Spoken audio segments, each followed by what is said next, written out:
Hello. Hey guys, welcome to Trekking with the Castros. I'm Sydney and this is Edwin. And we are a family of 6 with 4 kiddos that have homeschooled since the very beginning, and we have decided to try something new, and we are selling everything we own and moving abroad. So we have decided to just document it all.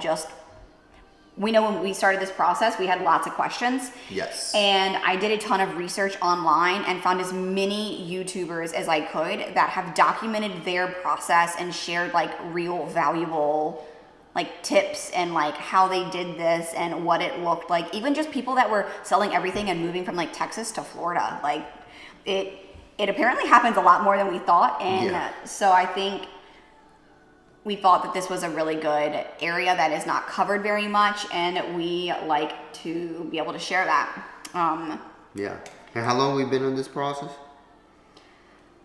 We talked about it three-ish years ago. Yes. But I would say like a year we've been in this process, but it started off kind of slow. Yeah. Until we were ready to pull the trigger, and then like around last October, we really like kicked it into high gear, I think. Yeah, I think, well, for me at least, it was kind of like a inner fear of like, oh no, moving to another country kind of like held me back. But eventually we just say screw it, and we made the decision.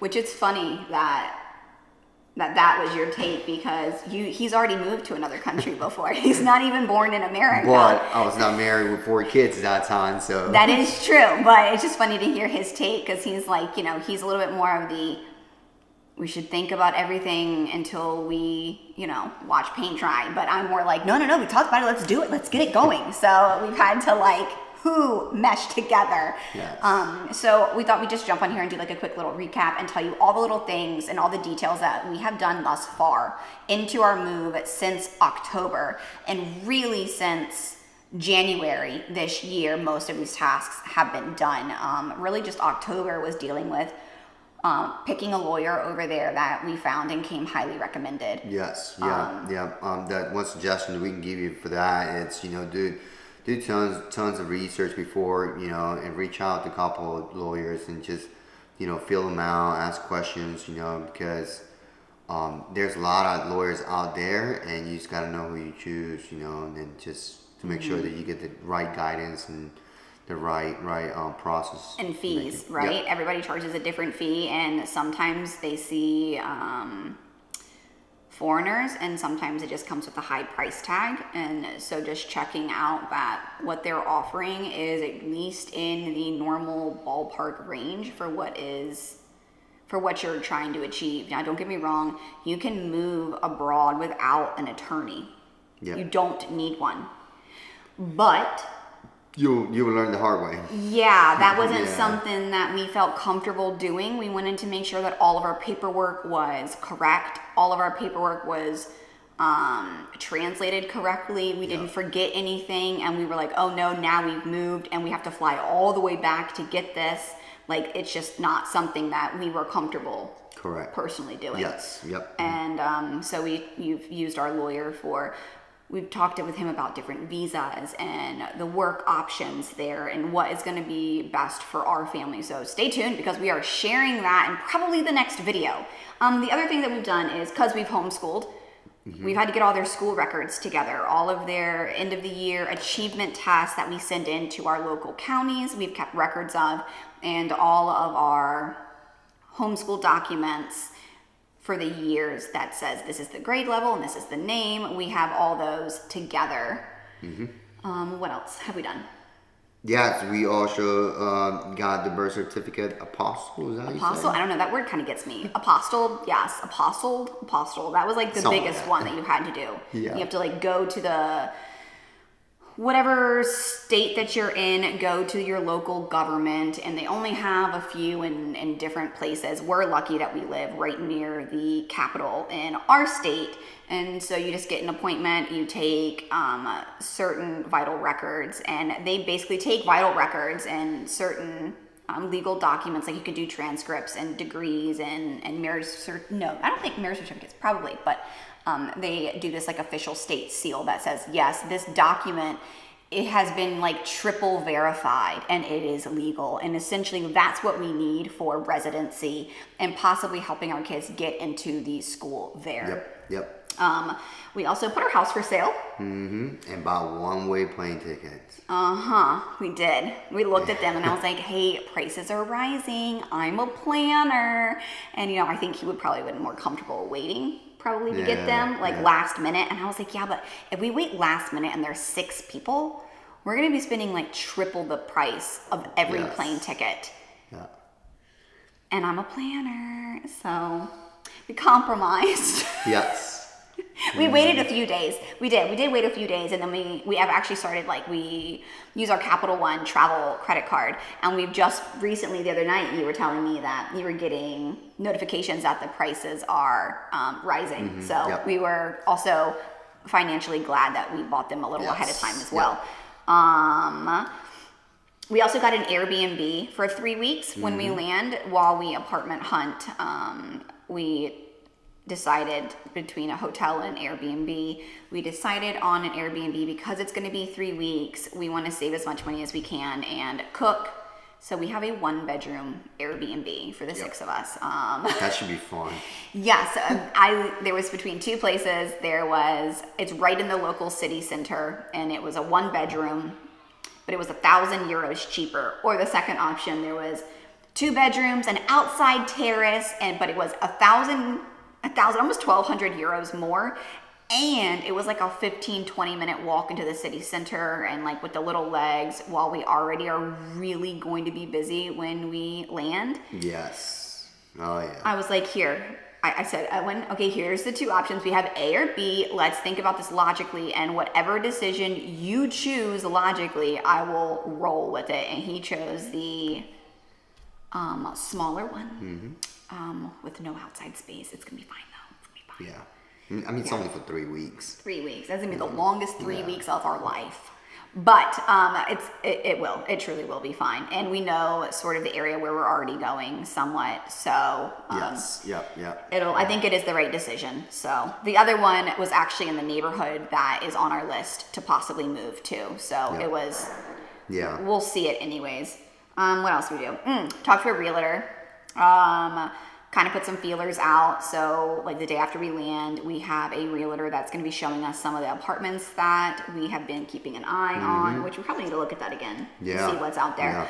She's been kind of sending us things.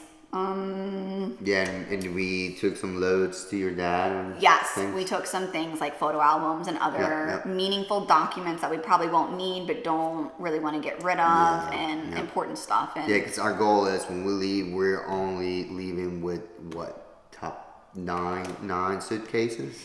Yeah, you wanted 6, but I was like, there ain't no way we're only gonna have 1. Like, hey, I'm good with a book bag, okay?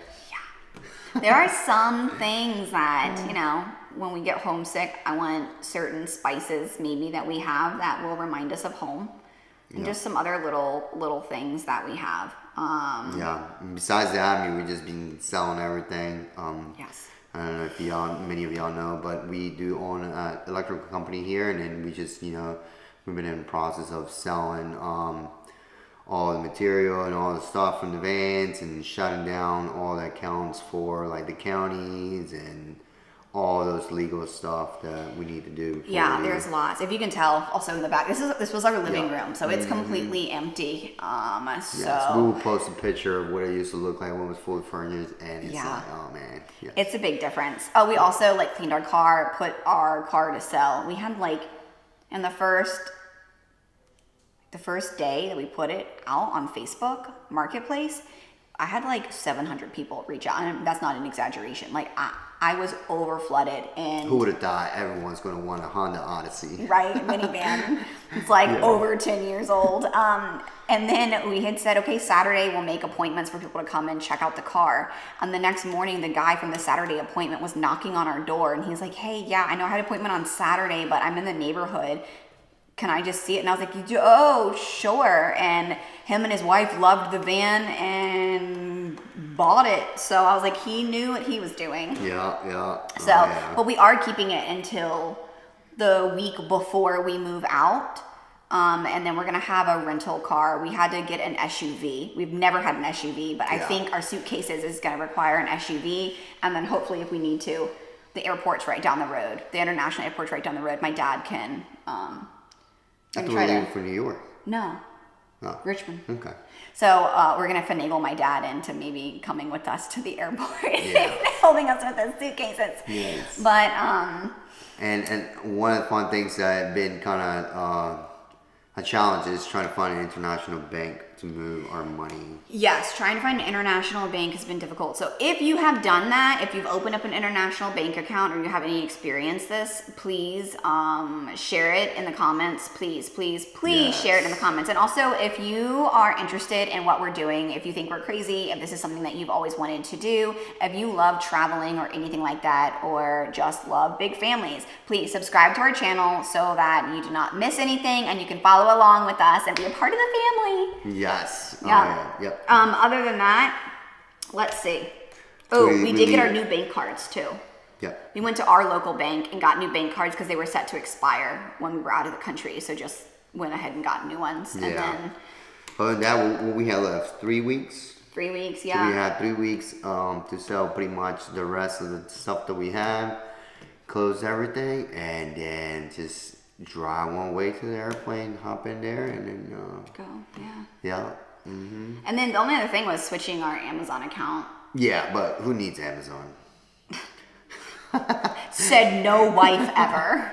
I do think we are going to keep our Amazon account, but Romania doesn't have their own Amazon. So basically you choose from either the Amazon UK or the Amazon Germany. And it sounds like the Amazon Germany is the one that's more used, but you can just, I think, change it under the country settings. And so we are going to do that because I did get a Kindle. Is that what it is? Yes. Yep. A Kindle. Mm-hmm. I got a Kindle. He got me a Kindle. We have a Kindle so that hopefully all these books that I have lying around that I wanted to read that I didn't get around to read will be brought with us, hopefully electronically. And so I've waited to download the books because I've heard that if you download them now in this country and then you switch your Amazon country account, you lose all the books you paid for. It's only with that country setting. So I'm trying to wait last minute, but I think it's supposed to hold like thousands and thousands of books. And so that will eliminate like a whole suitcase right there. Yeah. Yeah. So. Yeah. And also, if you live in Romania, or you know anybody that lives in Romania, just let us know in the comments. We would love to like meet up and learn the city. If you have like any tips for us, anything like that, we would really appreciate it. Yep. Up next, we're probably going to do a video sharing our visas and what we're doing for jobs. So keep an eye out for that. Yeah, that should be fun. All right, until the next time. Thanks for watching, guys. Bye.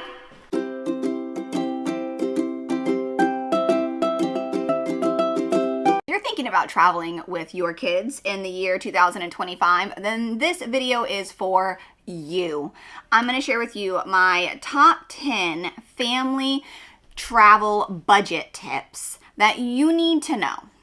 So while I roll through these, I'm going to glance down so that I do not forget any of them. But most of these are what we live by, we travel by, tried, true, tested. And I think that all of these will be useful in one way or another for you and your family, especially with kids in tow. And if you didn't know, we just got back from visiting Romania for a week. So check out that video. I will link it up there. And if you are interested in homeschool or traveling or any of those things, please like and subscribe to our channel so that you get notified as a new video will drop every week. So the first one is almost a big staple in our household, which is water during meals. We all know that apart from accommodations and the flights or the method of travel, your meals and your food are going to be one of your biggest expenses. So the rule of thumb we have is water every meal, and one meal, either breakfast or dinner, they get to have a juice. We don't do juices or different drinks at every single meal because it adds up. I mean, it's easily a $15 extra per meal, which is like $45 at the end of the day. And then you times that for a week, it's ridiculous. It's astronomical. So we do water for all of our kids' meals, and then either breakfast or dinner, they get to decide if they would like to have a juice. One meal a day. The rest of them, water.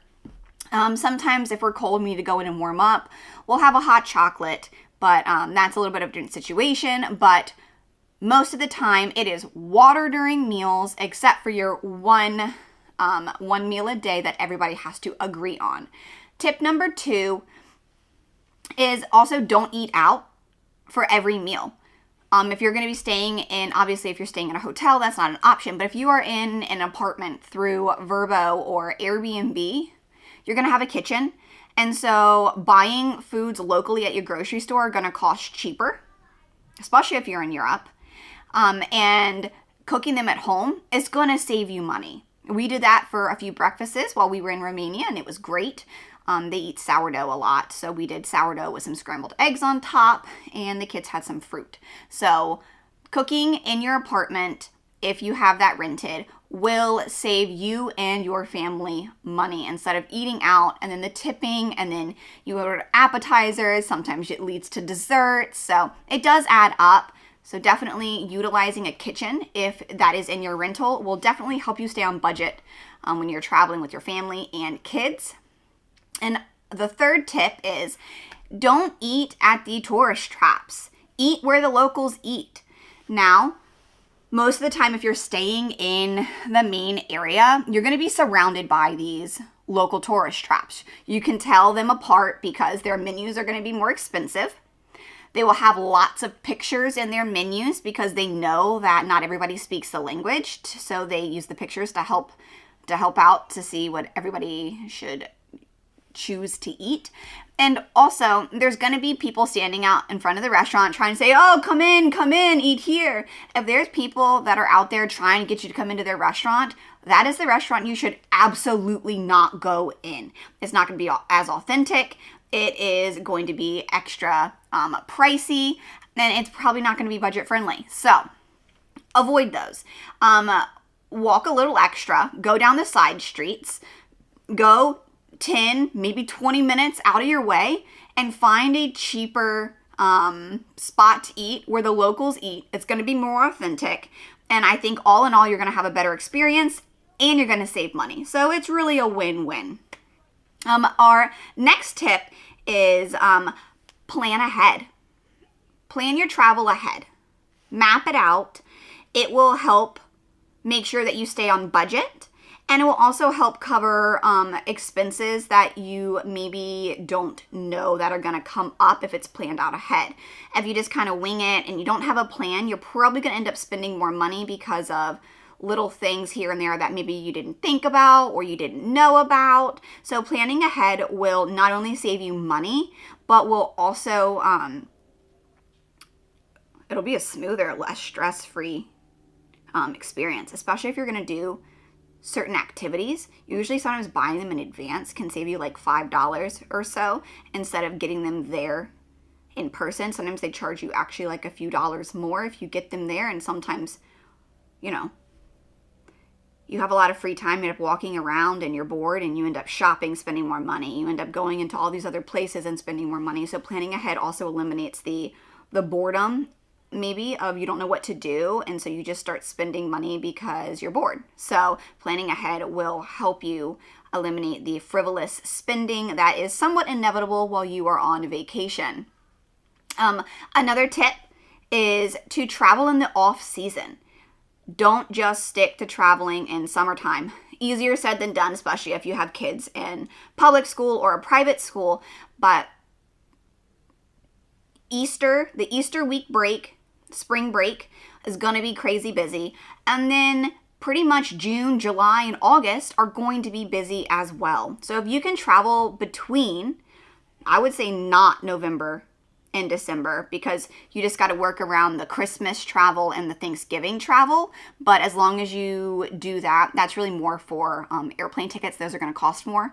But if you can travel between January and March April to May, the tickets kind of start creeping up. But if you're watching closely, you can still kind of swoop in, especially if you have travel points. But January to March, sweet spot. It's the off season. And then I would say prices start dropping back down in September because kids start hitting school. So end of September until the beginning of November. And then there you have a few week gap in December is definitely off season. So if you're traveling when everybody else is, it's going to cost more because they know everybody's coming and they can afford to kind of price gouge those things up because people are coming anyways. So avoid that. Don't travel in the high seasons. Don't do in the peak seasons. It's just going to cost you money. And also, when these are tips for traveling with kids in your family, sometimes traveling with kids is really stressful when you're in a very crowded place during peak season.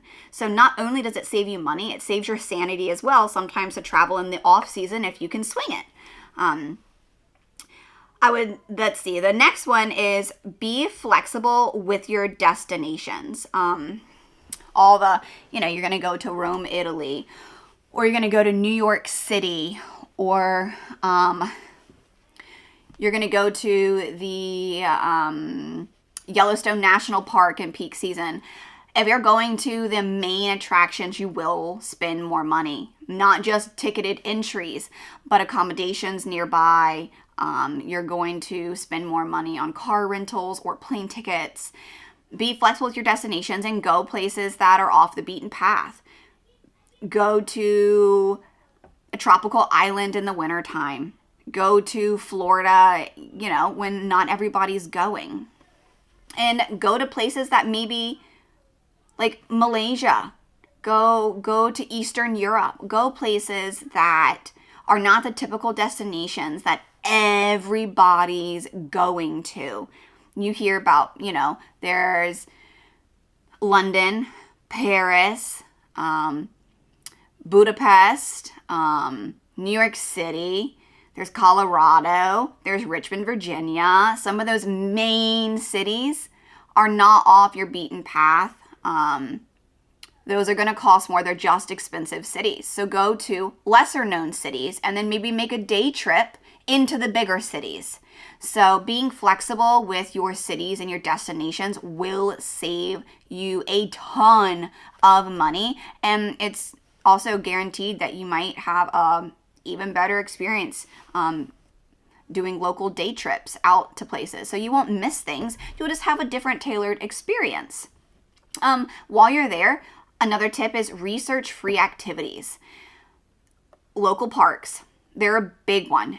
Sometimes if you're traveling to somewhere where it's like a city destination, you are walking a lot, but sometimes your kids just need to run and blow off some steam. And I need my kids to I love my kids so much, but I need my kids just to away for a minute or two.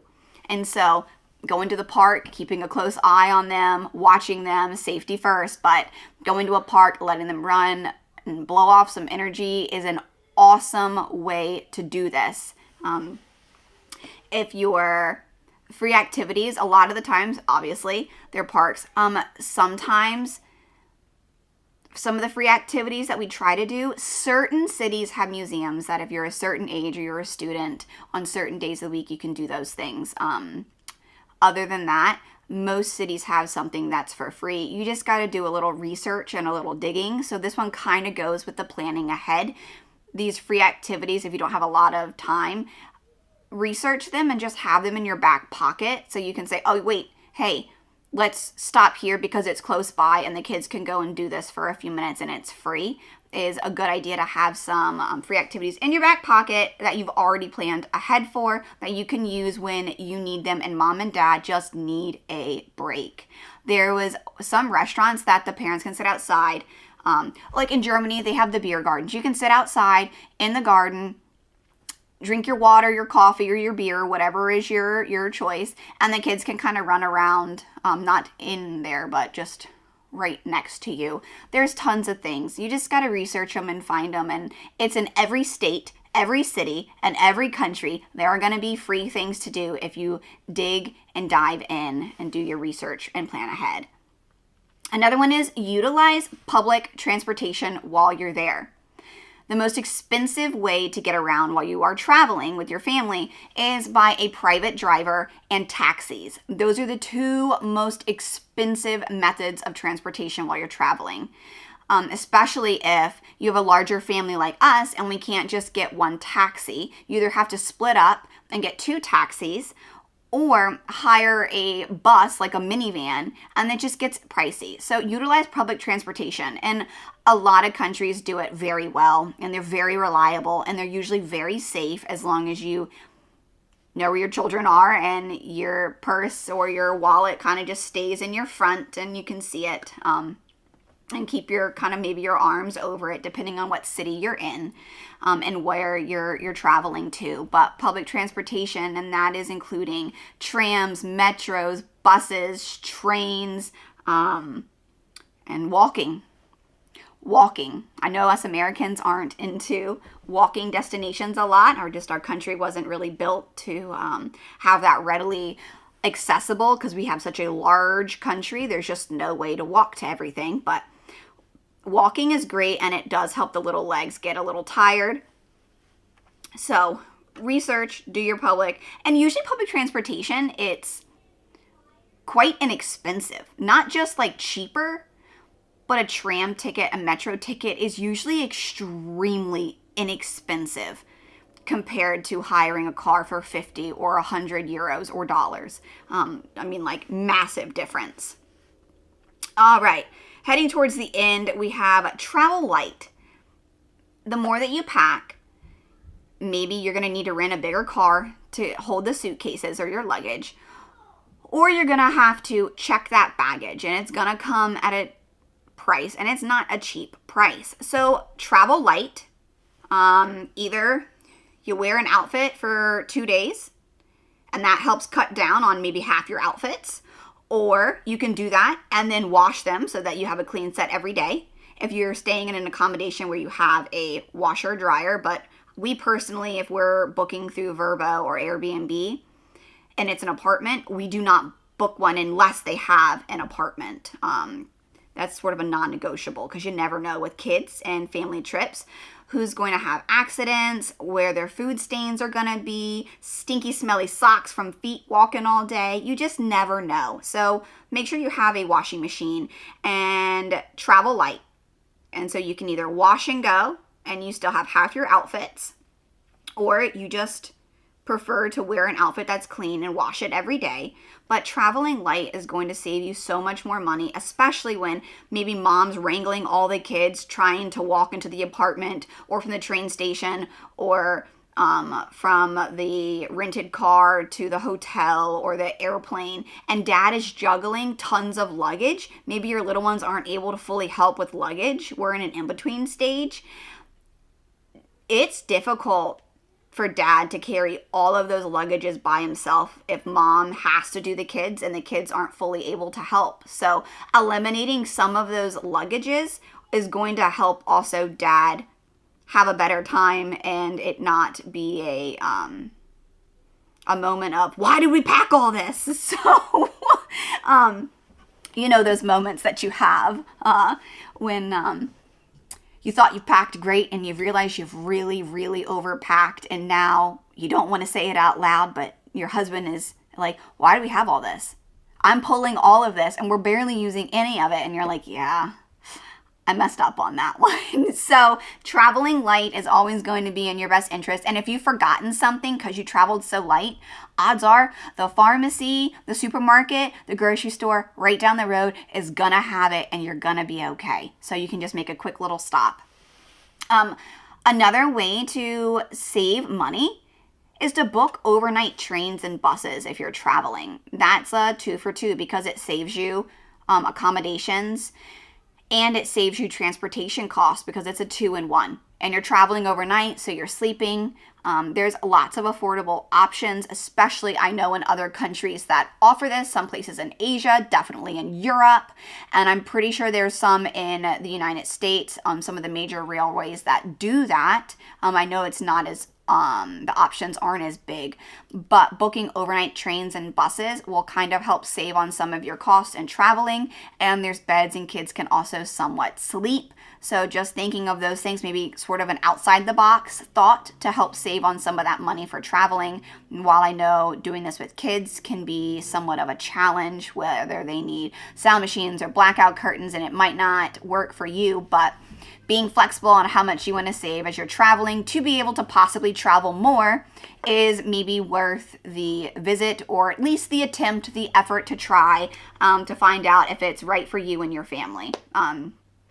And the last one is one that we have personally struggled with, which is buying your airline tickets that already have a seat selection and your baggage included, especially if you're booking through your credit card rewards. They have many options that you can go in later to the airline that you're traveling with and go do your seat selection for an added cost. And then you can do your you can pay for your luggage while you're checking in the day before your flight. And usually it's a $75 to $100 per baggage fee. And your seat selection can be anywhere from usually $15 to like $100 more a seat, anywhere. Usually the sweet ballpark, I would say, is about $20 to $60 per seat. Now, if you have multiple kids, 2 to 4 kids, and there's 2 parents, those add up. And usually if you buy the ticket with it already included, it's about $100, but that basically means you've gotten your seat selection for free, or at least if your baggage is 75 and your seat selection's, 20, 25, you've hit that 100 and it's equaled out. But if your baggage fee for your airlines is $100 and your seat selection for that flight, depending on when you've waited to book it, is $25 to $60, depending on your preferences, it actually costs you way more to buy them separately than if you were to book it all together. So, and it's a little bit more of a hassle doing it separately. It's just like another step you have to do than if you're just doing it all at one time. So, again, another great family travel tip is to buy your airline tickets with your baggage and your seat selection. And travel in your off seasons. Travel in the off seasons, huge one for that. It's just less crowded, and only maybe do juices or sodas or whatever it might be at one of your meals, and drink water for the rest of them, and have that sort of as your staple to save money. There are plenty of ways to save money, whether it's a budget or a luxury travel experience that you're searching for. There are plenty ways. Look for those free activities. If you want to spend more money on a luxury hotel, then find a lot of free things to do in the city and walk to them. That's a great way to kind of balance it out. So I hope these tips were helpful, and I know that we personally use these on all of our travels, so I am happy to share them with you, and look forward to sharing more. Bye. Did you know that in 2025, an estimated 85% of parents are likely to travel with their kids? That's almost double the amount that was predicted in 2024. So with that being said, let's get into today's video, where I'm going to share with you my top 10 travel mistakes to avoid when you're traveling with your family, especially with kiddos in haul. These are all mistakes that I have made and learned from, that other parents I know have made and learned from, and I've scoured the internet for other people too who have made the same mistakes and have wanted to know the best way to travel, and tips and tricks and hacks. So, our little drum roll as we start this out, I would say I do have 2 bonus tips that I will share with you at the end of this video, so stay tuned because you'll end up with 12 tips to avoid for traveling in 2025. So my first one would be do not wait last minute to plan. Planning and delaying your planning to last minute is 1, stressful. 2, it's going to cost you so much more money. Especially hotels, the availability is going to be slim, or Airbnbs, slim, depending on the season you're traveling in. A car, if you're going to have to use a rental car, especially in the summer, if you wait last minute, good luck trying to find one. And airlines, you are not, especially if you have a larger group of like 3 or more, you might not be able to get on the same plane at the same time or be able to sit next to each other. And the tickets are going to be astronomically more expensive the closer that you buy them from the date that you leave. So waiting last minute to plan and book your accommodations, your flights, your rental cars, whatever it may be, or train ticket, is not a good idea. Don't do it. It's not worth the stress. And then you have to cram all that planning into a shorter period of time. So definitely avoid that mistake. The second mistake to avoid is scheduling activities that are not applicable and are not appropriate for everybody in your age group, for everybody's abilities, and for everybody's needs or special needs. It's very fun to see all the different activities. And of course, there's been times when my husband and I would like to do these activities, but we know it's not the right decision to do with our kids. And it would not actually be fun in the end, and nobody wants to be miserable. So just make sure that you don't get overwhelmed with all the fun activities that you could be doing, and so you just book them anyways. It turns out not fun for anyone. It's not going to be fun for you when the kids are having meltdowns, and it's not going to be fun for the kids probably either. So you need to have a healthy balance of activities for the wide age group, from adults to small kids or teenagers or grandparents, whatever is in your group. Just make sure the activities that you are booking are applicable for the whole group, not just for 1 or 2.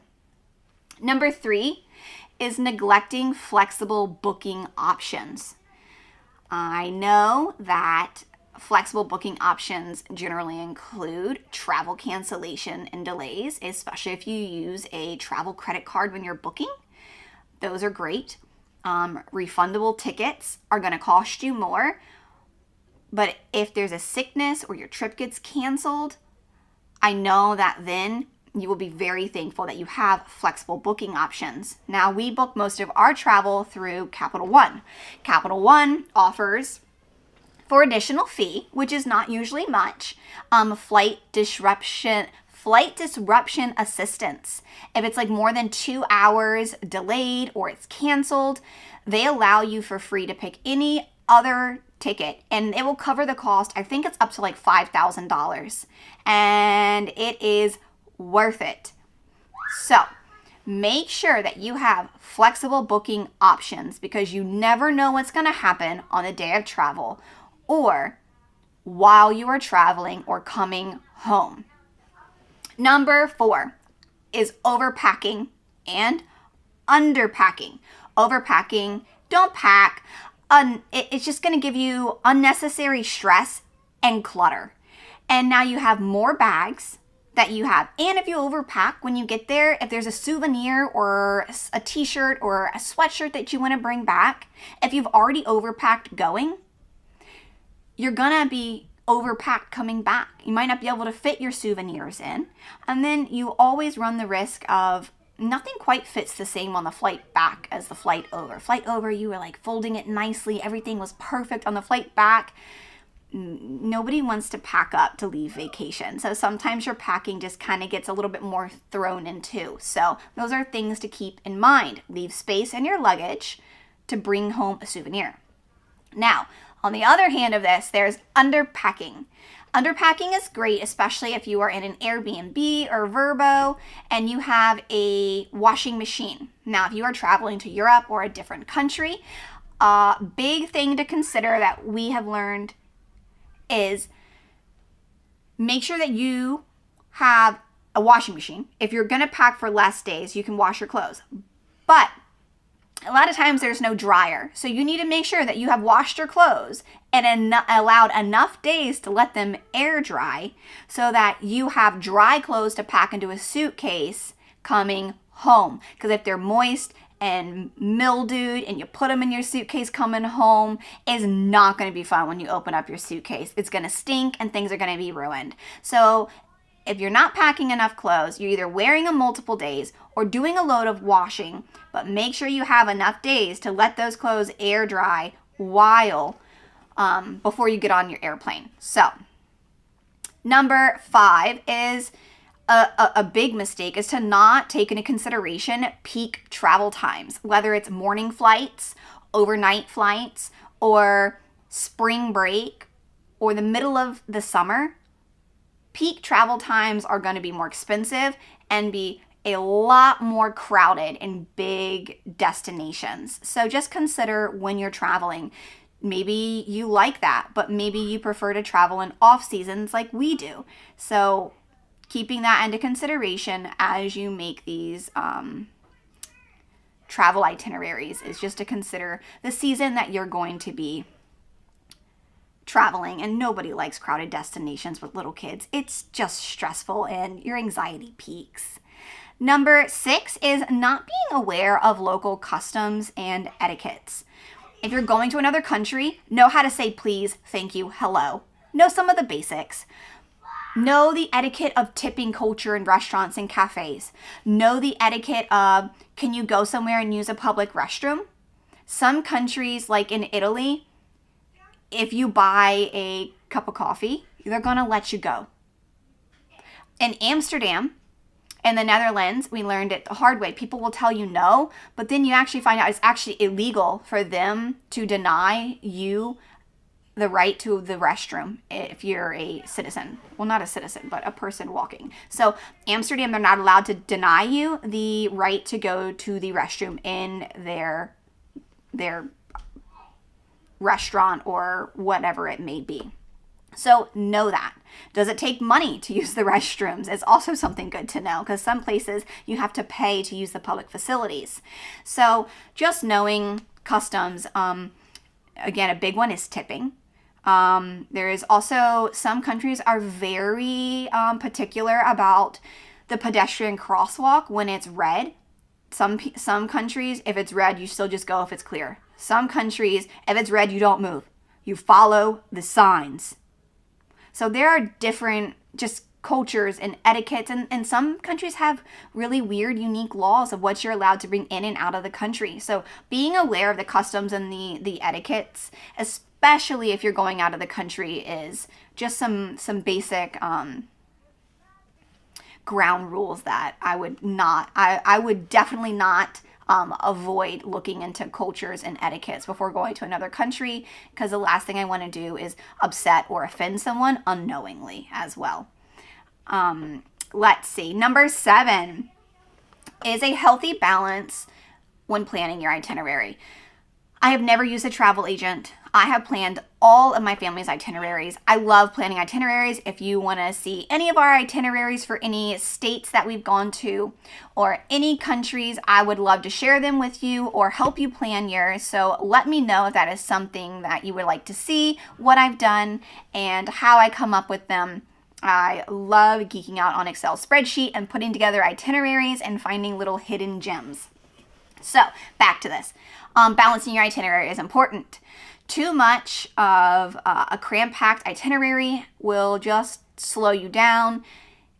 It makes you come back from your vacation feeling not rested or refreshed. And sometimes it's just too much. Everybody's cranky and tired. And then on the other hand, if you have no itinerary, you sometimes have too much idle time that you wander around going, what do you want to do? Where do you want to eat? And then you've wasted a whole day. So sometimes your time can go to waste by not having an itinerary because you don't know what to do and you spend all your time researching while you're there.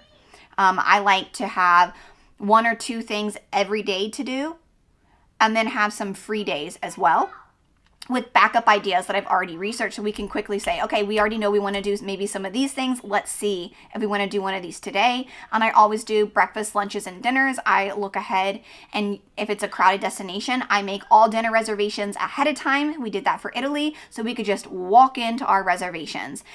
breakfast and lunch, no reservations, but I do put different options. And in my itineraries, I say this is how long it is on the tram or the train. This is how long it is, or the metro. This is how long it is walking from where we're staying. And this is how far away it is in like an Uber or a taxi. So I already know this is where we want to go for breakfast. This is how far we want to walk. And that is how we do it. So healthy balance, not too cram-packed, but not too much idle time, and the sweet spot in between is key. And I have definitely learned this over the years of planning and mistakes. So avoid that pitfall. And number 8, road trips. It is a waste if you do not plan your road trip breaks around something that everybody can kind of get out and do. It doesn't have to be anything big, but a local park is awesome. In other states, their rest stops are pretty incredible. They're way better than the ones we have here in Virginia. So keeping that in mind, plan your rest stops a little bit. We have it's called Road Trippers. It's an app on our phone. I use that when we do road trips, and it helps us just plan out every few hours where we want to walk, where we want to go. So you can do it based on shopping, outdoor adventures, rest stops, restaurants. And so I do plan our road trip stops, and I try to make most of the time as we can, whether it's a food stop or just something fun to get out and do, or a local park with some other things to do that's maybe like in the center of like a downtown area, so we can walk over, grab a bite to eat, and then let the kids get out and go run at the park before we get back in the car. That really works out wonderful. So plan your break times with great locations and things to do. Number 9, avoid bringing the wrong shoes, especially for you and your kids. Not bringing the right shoes is a make it or break it. Don't bring brand new shoes that you have not broken into yet. That is not going to be fun. You're going to get blisters. They have these little Band-Aids that are specifically for the backs of your shoes, where your foot, it always like rubs that skin. They have special Band-Aids just for that. I don't travel without them, because I always end up needing them no matter what. So make sure you have Band-Aids for your shoes, especially for you and the kids, because you never know when they're going to get a blister, and nobody wants to be on the side of the street with a blister and a crying kid and they can't walk anymore. Make sure they're broken into. Hopefully they have good soles. I mean, think about the location where you're going to be. Is it going to be in the mountains? Are you going to be hiking? Are you going to be in the city? Are you going to be at the beach? And don't bring shoes that you're not going to wear. You don't need flip-flops in the mountains, and you probably don't need those shoes at the beach. So just pack light and make sure that you have one pair of shoes that's really worth it. That's comfortable, that's easy on your feet, and that's broken in. And consider, if you are going in the wintertime, cold and wet feet are not fun. We use wool socks, but we have the thin everyday wool socks with usually a waterproof and slip resistant sole. And our kids have fur-lined boots a lot of the times. Just wet and cold feet are miserable. We had that in Amsterdam. It was raining, and we had a 2.5 hour Holocaust World War II walk, and it was windy, 30 degrees outside, and raining the entire time while we did this. Everybody's feet were drenched. We were soaked. We ended up buying umbrellas on the side of the road. So just know your weather and what you're going into. Make sure that you have the right shoes for the activities and the locations that you're doing and going to. Number 10, don't book flights with tight layovers. It's not worth it, because odds are you're then going to have to switch to a different terminal, which takes like an absurd amount of time in trams and everything else. Terminal changes are the worst. If you have a tight layover, prepare to run. Dad's grabbing everybody. Kids are on their own, and you're just going. You just got to get through it. Tired kids, for a tight layover with little legs, it's going to be a rush, and it's not worth it. Minimum 2-hour layover is what we do. Hour and a half is great, but if that first plane is running late, That hour and a half is nothing, especially for an international flight. They start boarding an hour ahead of their takeoff time. So you are really gonna make it tight. We do 4 hours is kind of a lot, but 2 to 3 hours is a great sweet spot for a layover, and we have some that are 4 hours. So don't do a tight layover. I know in the grand scheme of things, no one wants to sit at an airport the whole time, but rushing to make sure you don't miss your flight is just not worth the price and the stress of running through an airport. It's not worth it. I know we all do it sometimes, but if you can plan ahead, avoid it. Don't have a tight layover. And then, as promised, my 2 bonus tips. My first one, so it would be my number 11, is don't forget to claim your travel rewards. Your loyalty points, whether you're staying at certain hotels, I have a visitor, certain hotels or certain flights. And don't forget to use your credit card points. If you have credit card points, use them for flying, use them for accommodations. If you book a rental car through them, you're probably going to get points back too. Use your points and loyalties. It's worth it. And my second bonus tip for my number 12 is don't forget your travel medicine bag if you're traveling as a family with little kids. Don't do it. If you bring it with you, you won't need it. If you don't bring it and you forget it, you're gonna need it. And oh mama, it is not fun. I will never travel without our nausea throw up bags, the ones you get from the hospital. Never gonna travel in a car or airplane without them or without nausea medicine. Whether that is Dramamine or Zofran, or there's a new natural one we just found that hasn't worked as well, but we're trying the natural stuff. Mama, do not travel without that. Okay? It's not worth it.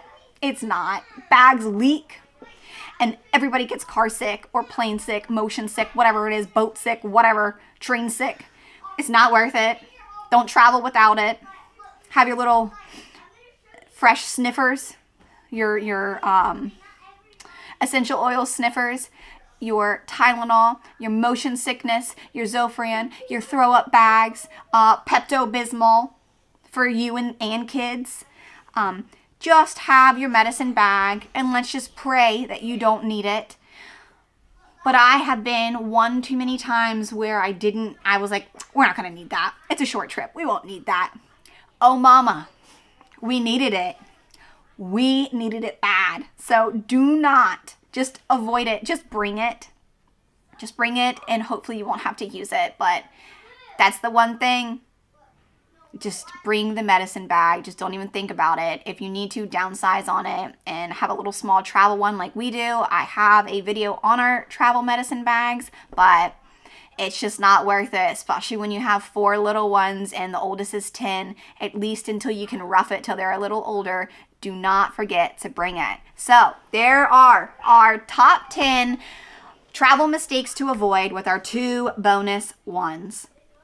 I can tell you, we've made all of these mistakes, and this is how we know to avoid them. But I hope that me sharing these will allow you to avoid these mistakes and have a better travel experience with your family and your kiddos. And I hope that you are inspired to get out there and travel this year with your family and make lasting memories. So with that, see you on the next video. Bye.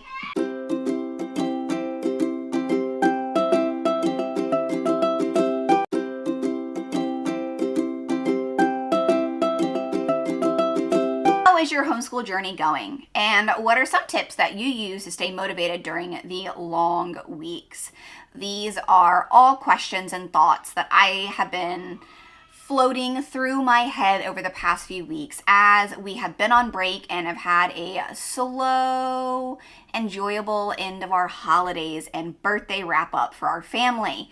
As many of you know, we don't do school during the holidays and we had some traveling. So January, we will be getting back into it, but stay tuned because there is a video coming out. We have a little twist for January, and today is New Year's Eve, so we are jumping back into it. So happy New Year's, everybody.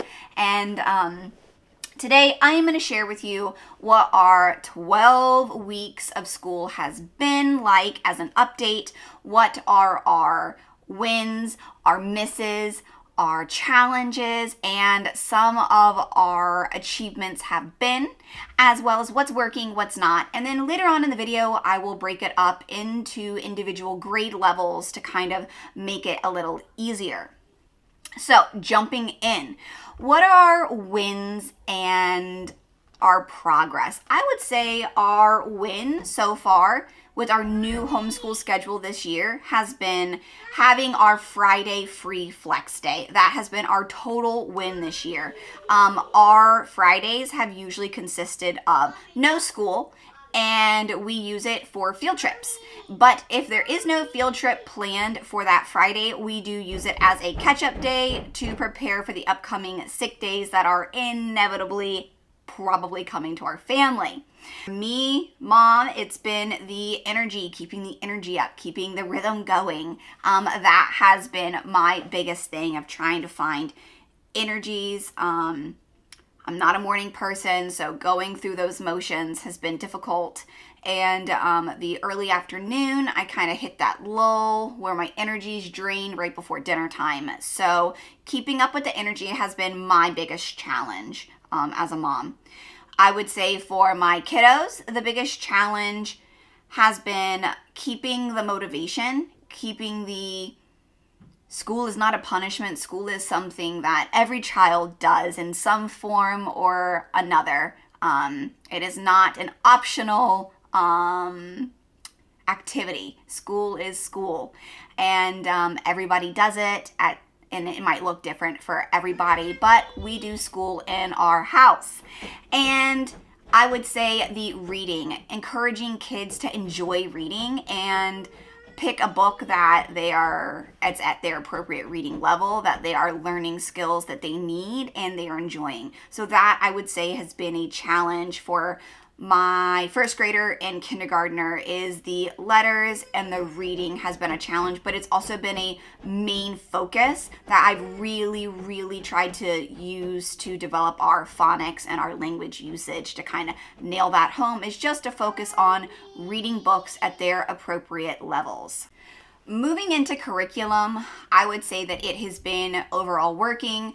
If you're not familiar with what we use mostly the good and the beautiful for language arts and math. That has been working. I think math is pretty spot on. My fifth grader struggled a little bit with the math. But for my kindergarten and first grader, they're loving it and it's spot on. I think language arts for the good and the beautiful is a little challenging for my crew. It's not too hard, but it does have a little bit of a challenge. I think it's very fast-paced and learning new topics because they have a spiral approach and not a mastery approach. So I just think that that's a little bit of the difference. But it's been working. We love the good and the beautiful. Our science has been wonderful. We did not do that during the holidays, and we have been using the beautiful feet. It's been awesome. My kids' favorite thing this year is our science. That is hands-on out in the nature. So totally has been a win. History, we have been using the beautiful feet, and it's been good. I cannot complain. There's a lot of reading involved, so depending on your family's style, it will or will not work for you. History is probably one of the first things that maybe doesn't get done, but we also have a ton of history field trips built into our school year. We've already completed a lot of them, and so I feel that if something is skipped, we are getting also additional history during the field trip. So that is something that I don't feel like is being skipped on by any means, but they have enjoyed it, and it has been working to read them their history books while they are eating lunch. So that has been a really good plan that has worked for us.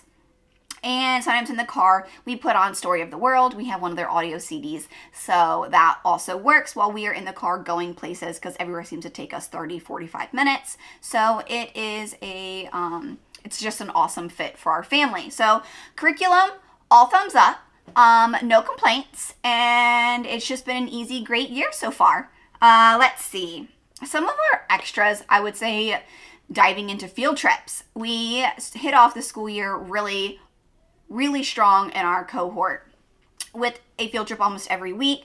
We did the governor's mansion. We did our state capitol. We did a war memorial. We went to a battlefield from the Civil War. We have done a whole bunch of different things. And this year has been, I think, mostly history. So that is sort of the feel that we're sticking to history.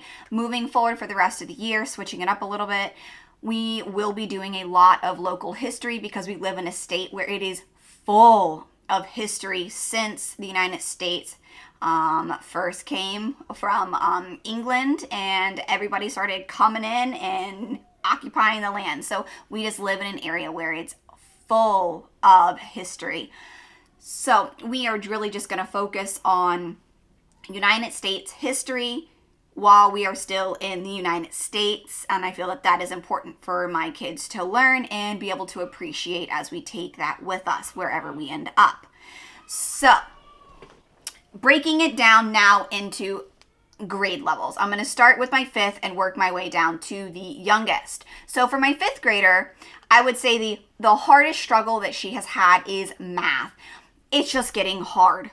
Math is not my strong suit, and her math, I mean, with the exponents and the powers and fractions and all these things that I know I struggled with during school, I see that it is a little bit way more of a challenge. And so fortunately, my husband is able to come home during the work days. So if it's something that she's really struggling with and mom can't help, sometimes we go to YouTube for some learning videos on how to break it down if what I'm saying doesn't work. But The Good and the Beautiful does an excellent job providing a new lesson. You can either read through it or you can do a video lesson that they have made for you to kind of a visual learner, or you can put them both together. So The Good and the Beautiful has done a wonderful job giving you 2 options of how you can learn your lesson. We do backup YouTube videos if we need extra.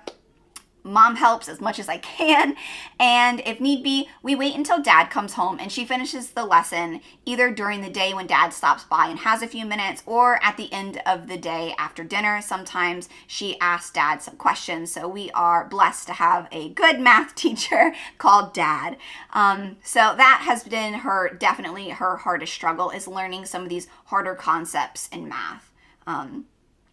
I would say that she's really doing most of everything on her own, and she loves to share what she's learning. So even though she's doing it on her own, it's a constant, hey mom, did you know? Hey mom, look at this cool fact. Hey mom, can you do this? And it's a constant excitement to share what she's learning, and her communicating that with me is really cool to be able to know her interest and that she's communicating well, and we can use that to kind of dig a little deeper into certain things after school hours.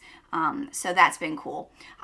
We read Anne Frank, the abridged version for the young readers. That was our family read aloud because we just went to Amsterdam last month, and we also, actually it was almost 2 months ago, month and a half, for Thanksgiving. We were in Amsterdam and we went to Denmark, so we did read Anne Frank as a family read aloud. I wasn't sure how it was going to go. It's, obviously diary style because it's her diary that her dad made public after the invasion, and they were all liberated. But it was hands down an awesome addition to our school. Not only was it my daughter's, in her words, her favorite book we've ever read together, it was such an enlightening to hear from somebody that lived through such a tragic time in history, their own words as they were going through it. It put a lot of humbling and realization as to how good we have it right now in our world and where we currently live. It was eye-opening for my children to be able to know what's happened in the past in history, that it's important to know hard things so that when we move forward, we don't repeat the same mistakes in history. So it was just some parts were hard in the book to talk through with younger kids, but it was a needed history lesson that my kids ate up, and they begged me to read more of than we were even scheduled to read. And we finished it by the skin of our teeth. We left for the trip the day after we finished the book. So that was our favorite read aloud so far. And I would say my 5th grader hands down loves our science. It's just a hit. It's hands-on. It's forcing me to do things that I don't like to do. I don't like watercolor. I don't like science experiments. Sometimes I don't want to leave the house, and it has caused me to get out of my shell and to enjoy seeing what my kids love. Okay, moving into my 1st grader. I would say she's really starting to read. Kindergarten was a struggle for her for reading. 1st grade, I'm really seeing dots connect of some of the concepts that we worked through, some of the vowels, some of the letter blends really coming together, and she is really starting to read and putting some of the phonetic rules that we've been practicing and learning. I would say she's able to sit for much longer time periods while we're doing read alouds and doing school. I'm seeing her attention span grow a little bit more this year. She loves math. That's her favorite subject. She's very good with numbers. And I would say that the good and the beautiful is right on track for her math of I feel where she needs to be. Let's see, the good and the beautiful language arts for my 1st grader is a little harder. It's a little more fast-paced, but the phonics cards that we failed to use last year that we are actually using correctly this year is a game changer, because I'm seeing that if they're not on the right phonics cards, it doesn't really matter what lesson that they're on in the book, in our workbook, because they don't mesh up. And then the leveled readers that they're supposed to be reading is in connection with the phonics cards and your lesson for the day. So the phonics cards really are just like extra practice, almost like a mastery, I feel like, making sure we're practicing what the lesson is we're learning. And so that has been a game changer, and you need to use your phonics cards with the good and the beautiful language arts, in my opinion, to actually grasp the concept and learn it from a whole circular approach instead of missing steps like I did last year. So that has been great. And I learned that from a person that commented on one of my YouTube videos last year. So thank you if you are watching. We all learn from each other. So moving on to the kindergartner.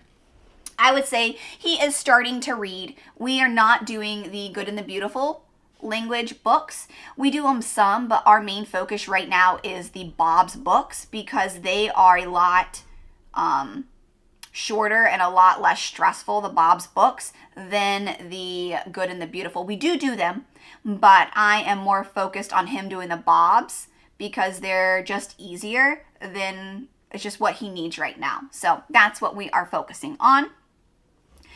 I would say the good and the beautiful language arts for my kindergartner is a little fast paced, but he's doing very well. He's doing very well, and he is getting it, but practice. And during the holidays, it is hard to get that practice in. Math is a little harder for him, but he loves the hands-on activities, like when he gets to do little race cars and the games. He really likes that, and it really keeps him engaged. And that is truly half of the struggle in math, is that if he knows that there's a game for that math lesson, there's a lot less fight and a lot less struggle to get him to sit down at the table. When he knows that he gets to pick his car or do a game with mommy, he knows that it's something exciting and fun and new, and it just eliminates some of the battle to get him excited to want to do school sometimes. Our preschooler is in love with puzzles. That has been the win this year. Puzzles, and more puzzles. She loves puzzles.